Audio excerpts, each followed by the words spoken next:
मोहतरम दोस्तों और बुज़ुर्गों, अस्सलाम वालेकुम वरहमतुल्लाहि वबरकातुहू। उम्मीद करता हूँ आप सब ठीक होंगे। अल्लाह ताला तमाम मुसलमानों के ख़ुसूस बिलख़ुसूस गज़ा के मुसलमानों की और हिंदुस्तान के तमाम मुसलमानों की अल्लाह ताला हिफाजत फरमाए। जान माल दौलत व इज़्ज़त की आबरू की हिफाजत फरमाए अल्लाह ताला हम सब की। और बिलख़ुसूस मुफ्ती सलमान अज़ीज़ साहब की अल्लाह ताला हिफाजत फरमाए। और नाज़रीन, आज मैं आपके सामने एक पैगाम लेकर आया हूँ। पैगाम, इस वीडियो को पहली बात तो आपको छोड़ के नहीं जाना है, ठीक है? पूरी वीडियो देखना है। जो मैं पैगाम लेकर आया हूँ आज, वो पैगाम है हज़रत ख्वाजा मुइनुद्दीन चिश्ती अजमेरी रहमतुल्लाह ताला अलैह की दरगाह से एक पैगाम आया है, जो वहाँ पे खुदा ने भेजा है, ठीक है? तो उस पैगाम को आप सुने और फ़िरका फ़िरिश्ती की नज़र से न देखो इस वीडियो को, ठीक है? एक मुसलमान होने की हैसियत से अगर आप भी सच्चे मुसलमान हैं तो आप भी इस वीडियो को पूरा ज़रूर देखें, ठीक है? इसमें कोई फ़िरका फ़िरिश्ती वाली बातें ना करें। तो इंशाल्लाह वीडियो के बाद में कुछ और बातें भी करेंगे। तो अभी आप ये पूरी वीडियो देखिए और बाकी मिलते हैं वीडियो के लास्ट में। अस्सलाम वालेकुम। मौजूदा सूरत हाल जो हमारे मुल्क भारत में हुई है, तो हम जमी ख़ुद्दाम ख्वाजा हुज़ूर गरीब नवाज़ रहमतुल्लाह अलैह अजमेर शरीफ से एक पैगाम देना चाहते हैं मुसलमानों को कि संविधान के दायरे में रह के अपनी आवाज़ बुलंद करना सीखें। और जो भी कभी भी दीन व मिल्लत के मामलात हुए हैं, चाहे वो नामूस रसूल का मामला हो सल्लल्लाहु अलैहि वसल्लम या अहले बैत अतार का, बारगाह हुज़ूर गरीब नवाज़ से हमेशा आवाज़ उठी है। लेकिन अफसोस, जिनका के दायरा सब में वसी है, दरगाह और ख़ानकाहों का भारत में बरसगीर में, यहाँ से खामोशी क्यों है? निकल कर ख़ानकाहों से अदा कर रस्म शब्बीरी। और ये वक्त मसक़ी इख्तिलाफ़ात का नहीं है। मसक़ी इख्तिलाफ़ात को दरकिनार रखते हुए, बाला ताक़ रखते हुए हमें कौम मिल्लत के लिए आवाज़ उठानी है। बेशक हम इस चीज़ की सख्त मजम्मत करते हैं जो महरौली शरीफ में बाबा कुतुबुद्दीन बख्तियार काकी रहमतुल्लाह अलैह के कुर्ब जवाहर में जो 700 और 800 साल पुरानी मस्जिद, मदरसा, कब्रस्तान ढाए गए हैं, हम उसकी सख्त मजम्मत करते हैं। ये उस दौर के कब्रस्तान थे जो बाबा कुतुबुद्दीन बख्तियार काकी, जो हुज़ूर गरीब नवाज़ के जानशीन हैं, उनके हम असर थे, खुलफा थे और मुरीदीन थे।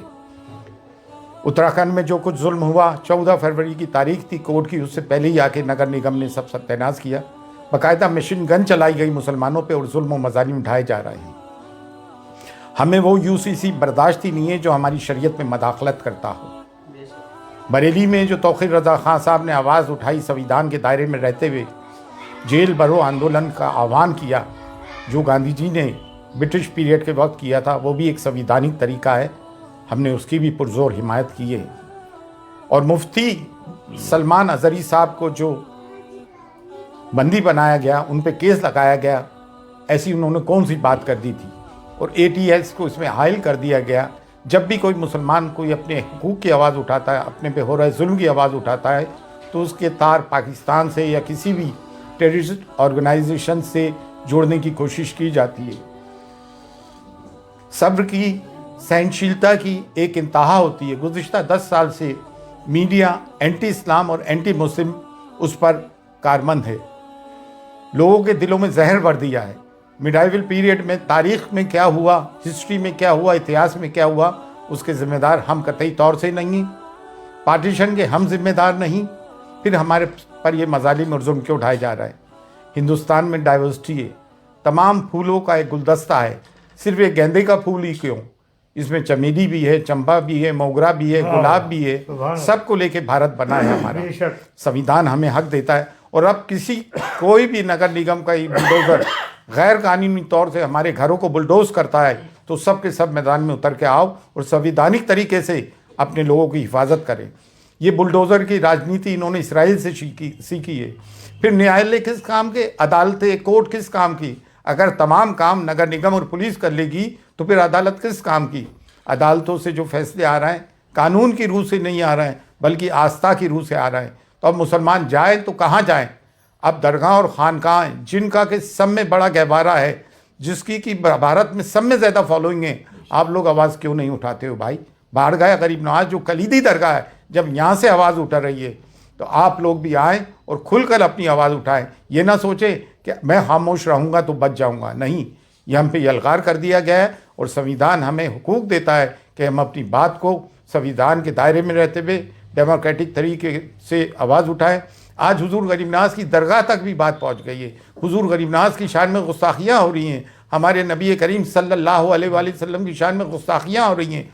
कब तक मुसलमान बर्दाश्त करेगा? और अगर मुसलमानों की इबादत गाहों पे बुलडोज़र चलने के बाद भी मुसलमान चुप है तो इससे बढ़ के मुर्दारी क्या होगी। लेकिन अल्हम्दुलिल्लाह अब मुसलमान जाग गया है, हम सब जाग गए हैं। बारगाह हुजूर गरीब नवाज़ से भी सदा बुलंद होती आई है और अब पुरजोर बुलंद हो रही है कि उठो और उठ के जुल्म के ख़िलाफ़ आवाज़ उठाओ। अगर अपने आप को हुसैनी कहते हो और जुल्म के ख़िलाफ़ आवाज़ बुलंद नहीं करते हो तो तुम कैसे हुसैनी हो? मसलकी इख्तलाफात अपनी जगह हैं, लेकिन मिल्लत की बुनियाद पर मसलकी इख्तलाफात को बाला ताक़ रखो और जो लोग बोल रहे हैं उनकी हिमायत करो।